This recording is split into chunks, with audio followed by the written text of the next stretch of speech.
near and far, both Borgund area, but also around the world, and we give thanks in so many ways.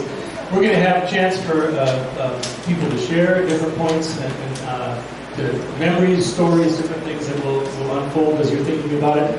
Moments of gratitude as we gather here, and having other folks in the community share some thoughts as well. So mostly just want to again welcome you and say thank you.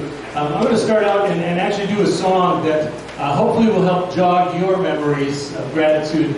And it's a song that was stirred from spending some time with my friend Greg Wasper's mom a few years before she passed away. We went to visit her, and I hadn't seen Pilla Wasper for a couple of years, and we went to visit her in her place and talked with her a little bit. And I walked into the room, and she smiled at me. And I had this feeling come over me that, wait a minute, I've had that feeling when I don't see Pilla. It's like she poured it into me, and I've been living off her smile reserves. And it sounds crazy, but it really was the truth. And then I started thinking of all the other people who poured goodness into my life as a child, and how I've been living off some of those reserves. It's like a grain bin of goodness that I'm hanging on to in my adult life. As I travel and go through ups and downs in my life, the love of God that was poured into me from the beautiful people here is alive. And it's something, it's a reserve that we call on that leads us and helps move us through some of those harder times.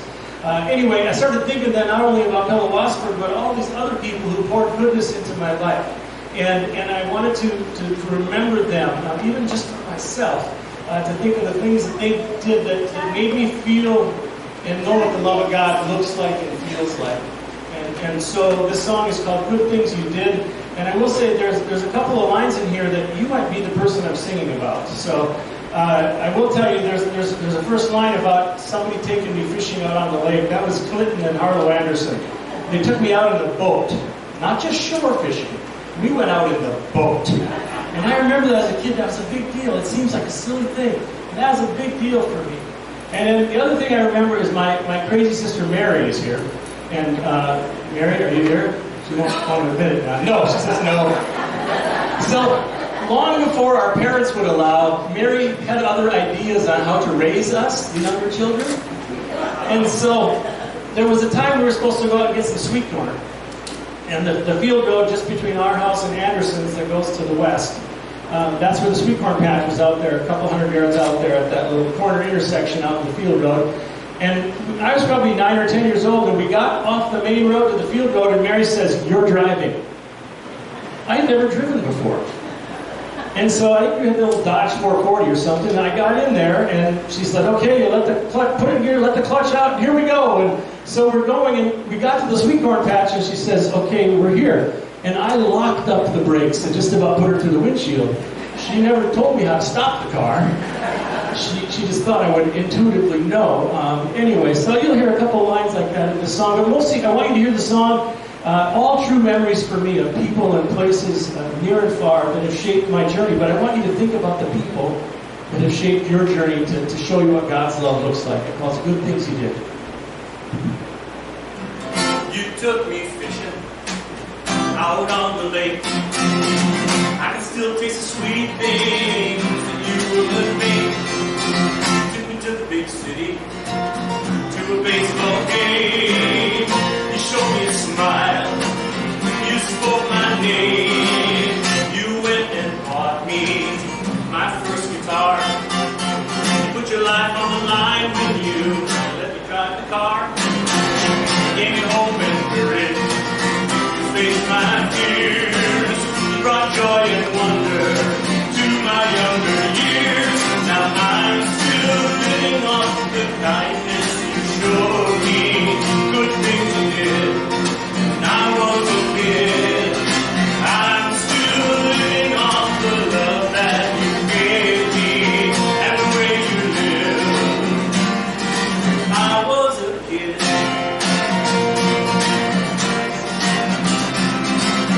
At your family table, you always filled my plate. You worked hard and you laughed loud. You did what it takes. You showed grace and mercy for my mistakes and looking out for others.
I'm going to call on Phil Skirdahl to give us a history of Borgund.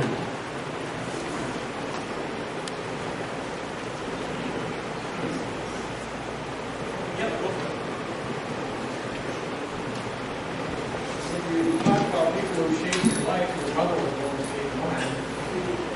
I think I was in the choir for about 23 years. She likes slow learners. Well, I'm going to try and give you a brief history of Borgund. And it's very hard to limit 150 years down to 5 minutes, but I'll do my best. I'm taking most of this from Olga Prestall's history. There's a couple of books in the back that is part of her history, and yeah, Dorothy has one here.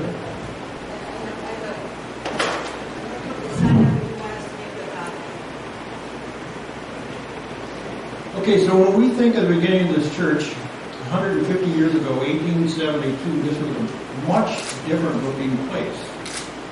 First of all, there were really no roads, just merely some trails here and there. But of course, there was no highline wires. There were no drainage ditches, so you can imagine all the potholes and sloughs. The roads were either very immature or non-existent. The houses were basically, or mostly sod huts. And for the people back then, Benson was the nearest town on the railroad. So if you were going to bring in any major supplies like lumber or farm equipment, or ship out any of your products like grain, you had to go to Benson, which was a 3-day trip by horse and wagon.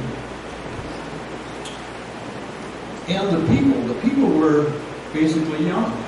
There were very few older people in the population. They were mostly either unattached young men or young families who were seeking their fortune on their own land in the new country. Well, a group of men, and I'm not going to name them, met and decided that they wanted to have a congregation of their own. Now, there was only men, but you can be sure that back when they're back home, their wives were whispering in their ear, we need a church, we need a place to worship God, a place where we can have communion, a place where our kids can be baptized and confirmed. So these men met with a pastor Solzer, who was from Black Pearl Village, and he was what was called an organizing pastor. And they formed their own congregation, which was original part of the Baxter Lutheran Church. Now, they had no church buildings, so they met in homes and stuff for the first few years. In 1878, 6 years later, they decided that they wanted to separate and have their own congregation, so they split off from Baxter. And, of course, Pastor Solzit stayed with Baxter, so they had to get a new pastor, and they called Pastor Huff. Now, Pastor Huff is still remembered in his church. The stained glass window behind the altar was given in his memory by his widow. They also decided they needed a constitution of their own, and they decided that it should be in English. So they found an English-speaking person, and they wrote up a constitution. All men over age 21 were allowed to vote. Women, of course, weren't. However, they put one little interesting thing in there, that if a widow had an older son who hadn't reached 21 yet, he would vote for her. Now, a few years later, after meeting in homes and stuff, they decided that they wanted to build their own church. And I found this really interesting, because on the day that the cornerstone of the church was laid, a group of men marched in front of the wagons carrying the lumber, with the Lac Pearl Village Band leading them from the parsonage, which was about a half mile up here, down to here. So you can imagine what a huge event that was in your life, to go to that extreme, to hire the band. Now, the new church that they built on this site, the ceiling was painted blue with yellow stars painted in it, and the chancel was painted in the colors of the rainbow.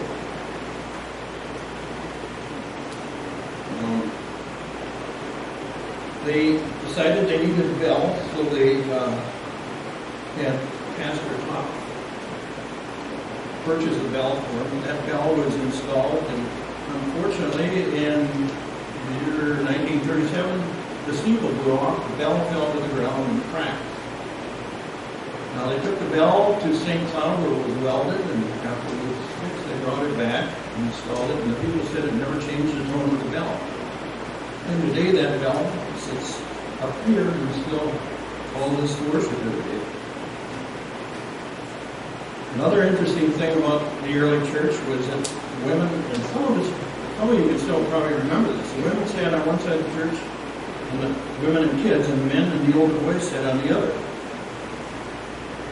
Well, this was because they arrived by horse and wagon, and when they got here, the men had to take care of the horses, so and the women came into the church and they sat down on one side, and they sat down on the other. Now, this tradition lasted long after people were driving cars. As a matter of fact, I can still remember 2 or 3 rows of older women on this side and a couple of rows of bald heads back on that side. In 1902, they built a parsonage on the corner here with Haggerty and Minnesota Valley, and this is first mission in Minnesota Valley. Haggerty later withdrew in 1920. Norwegian was the language of choice in this church until into the 30s, the 1930s that is, and at that point they decided that they would have one Norwegian service a month and the rest would be in English. And the last Norwegian service that was held in this church was June 15th, 1947, almost exactly 75 years ago today. So half of the life of this church, Norwegian was used. In 1957, our sister church, Hickory over here, was damaged in a windstorm, and we got a lot of new and good members from them at that time because they decided to dissolve. A lot of those members are still here, and their families are still here. Oh, I forgot to tell you, in 1947 they built this church. I don't know why the other church wasn't that old. They decided to replace it with this church. And in 71, we remodeled this church with the paneling, the beams in the woodwork in the back, and we changed the entry. We used to walk out straight to the south, and now we put on the entry that way. Now, there have been many people who've grown up in this church and gone through this church. We've had dentists, nurse practitioners, and teachers, and farmers, and engineers, and missionaries. We've also had 3 sons of this congregation go on to become pastors.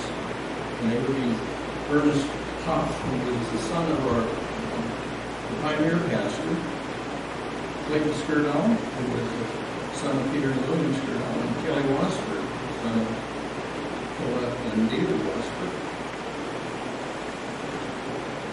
We thank God for these people, and we also thank God for all the people who've gone through this church. Now Ron is going to bring you up to date on the last 2 years of this church.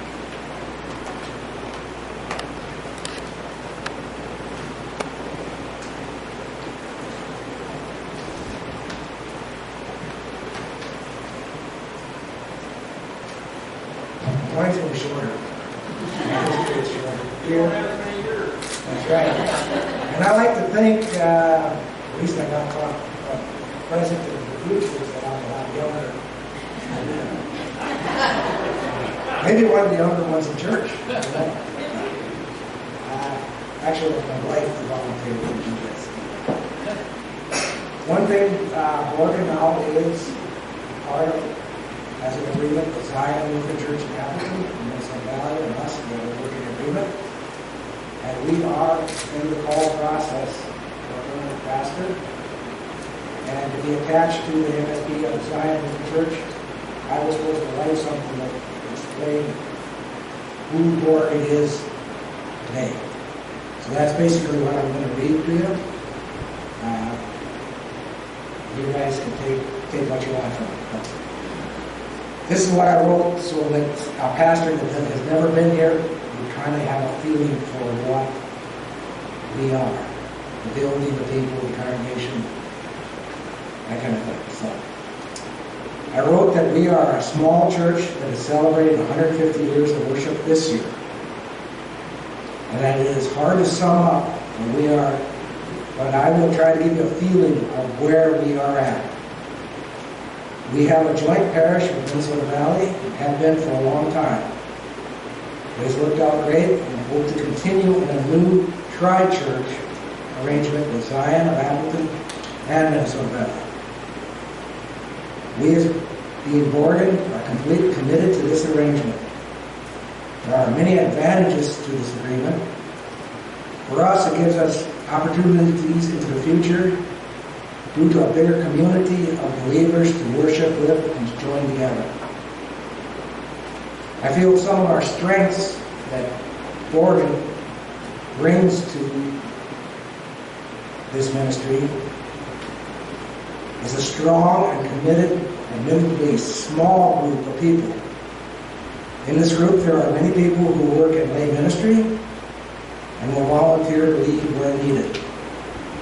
We are also committed to the work of a worldwide church.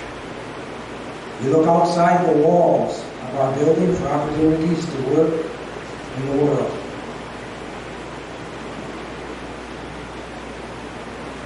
We are proud, very proud, and if you haven't looked, we got the Red Bull in the back of our support for world hunger through the last years has brought. We have the highest percentage giving in the Southwest Center. Now, we're a small congregation, so it doesn't have to be a real high number. But we have won the Red Bull, I think, consecutively for 10 years. So we have a committed group that gives to world hunger. We've also raised quite a bit of money annually for the local food shelves through the support of a Super Bowl, a caring event. We wear our favorite sports team attire to cheer on Team Jesus and enjoy a variety of soups for dinner. Through the years, we've gathered at midnight on Christmas Eve here to ring in Jesus' word.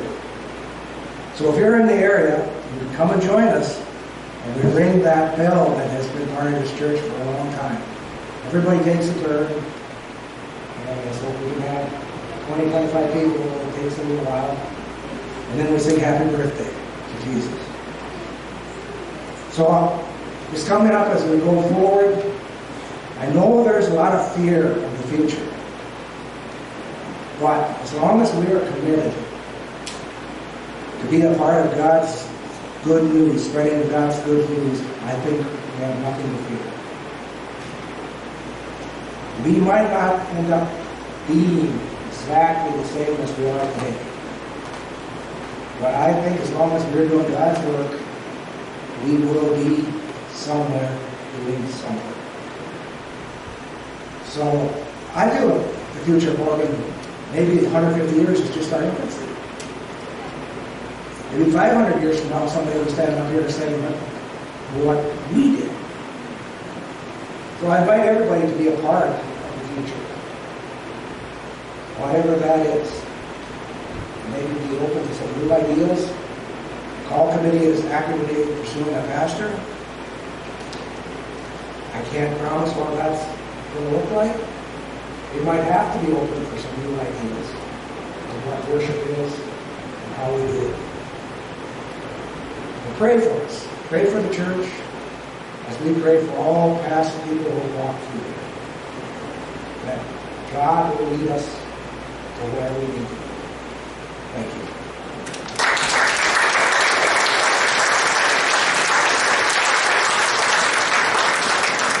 go, Ron. Well, now we're going to have a little bit of time for folks to do some sharing here. Any past clergy who served here that want to share anything? I don't think this all do it. Would you like to share something? Come on up. Yes. Served when I started out here a long time ago. 1957, the pastor law was about ready to quit. In his ministry after many years, and I don't know about the rest of you, but he asked me, what do you want to do with your life? I hadn't given that any thought. I was like a little eighth grader. But I was a little fun. I said, I'm going to become a pastor. Now, where in the world that came from, I don't know. But it was a destiny. It was a good calling. It was, when I knelt here 12 years later at the altar, and the service was ending, other pastors came up and I said, I know I need the help of God. And I have, through the good times, the bad times, the hard times, and the easy times of life. One of the things I started doing following confirmation was reading Scripture daily. I'll be honest with you, during college I kind of got away from it for a little while, but it wasn't long until I was back onto it, especially in the ministry, and now that I'm retired. Every day reading some Scripture. A little over a week ago, I came across Psalm 136. We'll give thanks to the Lord, for He is good, and the refrain is, His love endures forever. And if you read the rest of that psalm, it's the story of Israel. They were called on to remember God did this, God did that, God did this. And I thought, why don't we do that? So let's start with the remembering of the old ones, the ones that from your family perhaps, or others that you know that were here in the beginning. I start with Leif Robertson Presto and his wife Anna. Now, are there others? If you want to speak those, if you will, if you speak them out loud, I'd like it, or say them in your mind, some of your ancestors from the very beginning. Do you have some of those? Okay, and if not, if you set them in your mind, say, His love endures forever. Let's jump forward to about the year 1900. We're getting toward my grandparents, maybe your great-grandparents, maybe your great-great-grandparents, but let's say some of the names of some of those people. People like Josie Presto. Charlie, you got any more? Yeah, Ollie and Emily. Eldon, anybody? Yeah, we're getting there, father and mother, that will be the next generation, but any more grandparents? Yeah.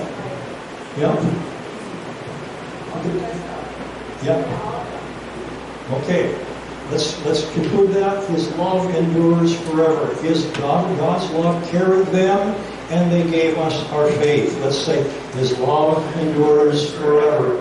Now, let's get to mom and dad of my generation. For some of you, again, that's much, much further down the line. We give thanks for, as Eldon said, Peter and Lillian. Who else? Agnes and Myra. Who else? Yes. Anybody else? In your own mind, at least, think of your parents, your grandparents, and let's say it together. His love endures forever.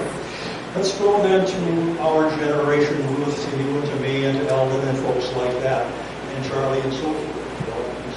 Thank you for what you did. Think about all of those people. People like Dorothy, so on and so forth. We list all of those, and God's love carried us. His love endures forever. Now, there's people here I don't know, the next generation, and I love to see them. You guys have some of those folks here. Anybody want to list any of them?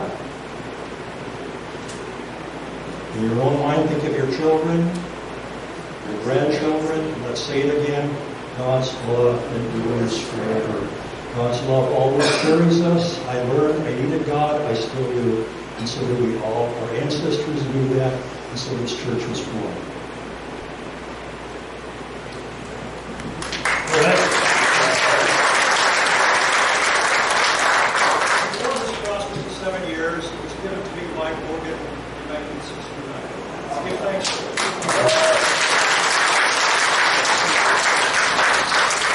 Another clergy type, Kelly.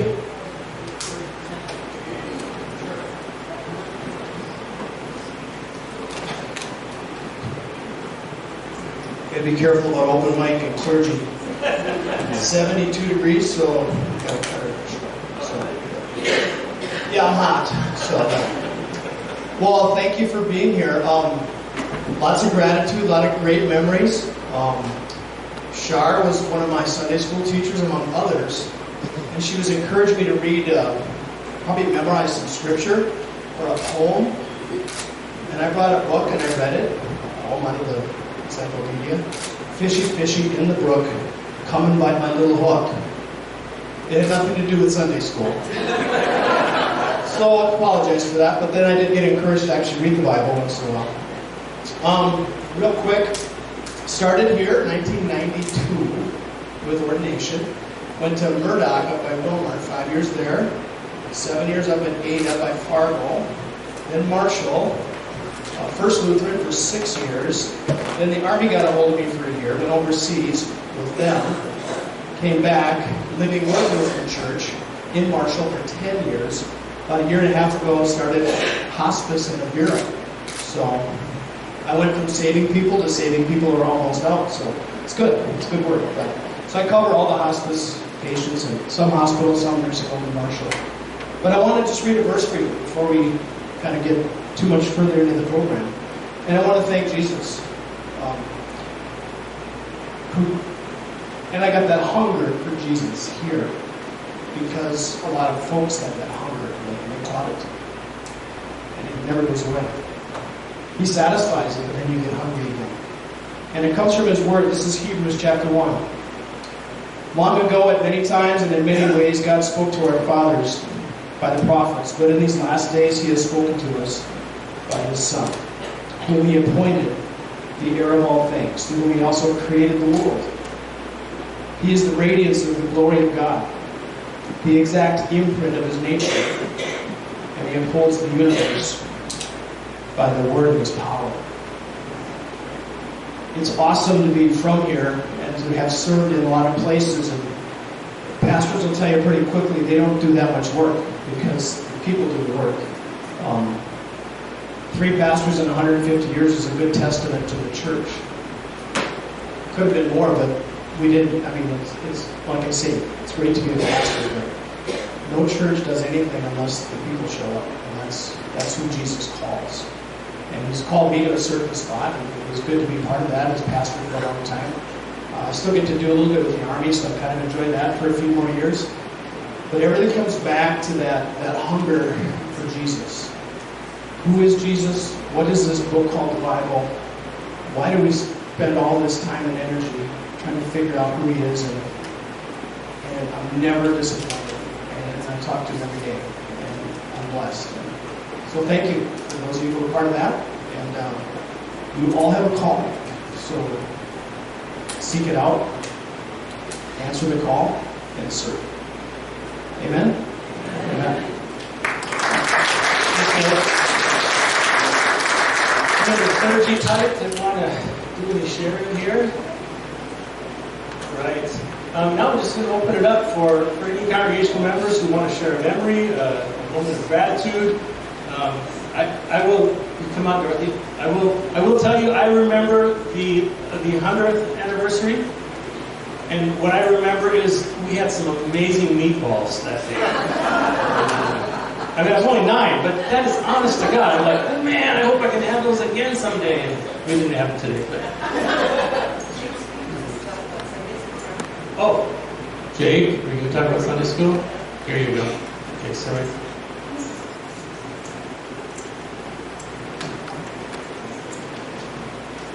Hello, my name is Jake Sieg. You don't know me. I'm married to Sieg now. I've heard of it before, right?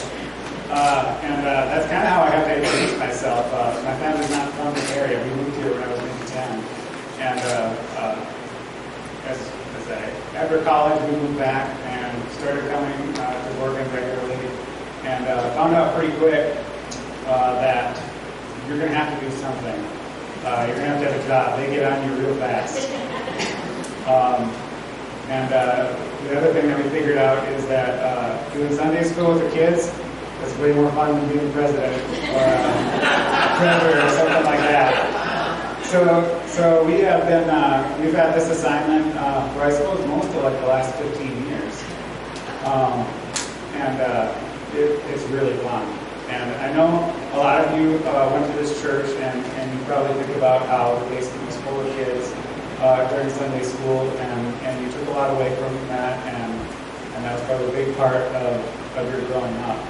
And so I think a lot of what we do in Sunday school today, we are not Bible scholars. Though I am impressed sometimes what these kids can pick up from us. I was thinking the other day we were doing the fiery furnace lesson, and I don't know if you guys know this one, but it had some really good names in it. It was King Nebuchadnezzar, and Ilsa and I couldn't remember the names, but Deacon is maybe like 7. Deacon, remember the names of the 3 guys that went in the furnace? Does anyone remember those? Abednego. Okay, you guys have really good Sunday school teachers. But that's we don't get into the memorization thing really. What we do is we try to impart this sense of community that we think that we got when we were growing up in church. And so it's that there's all these people that you get to go here to this building, and they all know you and they all care about you, and it's kind of like a second family, right? And so that's what we spend. Sorry, I'm tearing up here. I think the point is that no one's a perfect Sunday school teacher. No one knows all these things. But really, I think it's being there. I think that's the number one thing. And trying to grow these relationships with these kids.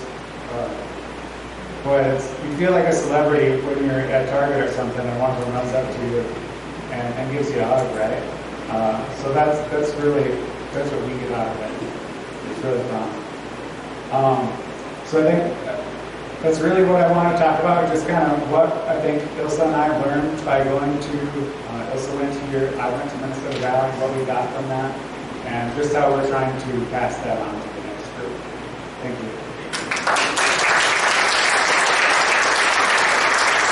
Thank you, Jake. I'm going to call up Greg Wasberg.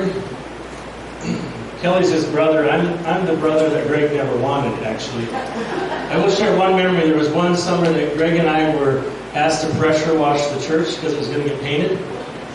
And his dad was really good at just setting us up and saying, go for it. You know, like we mowed the lawn one summer, but it wasn't our mowers, it was David's mowers. And kept us going. Well, that summer he's like, yeah, you guys need to pressure wash the church, and here's the pickup, and here's 3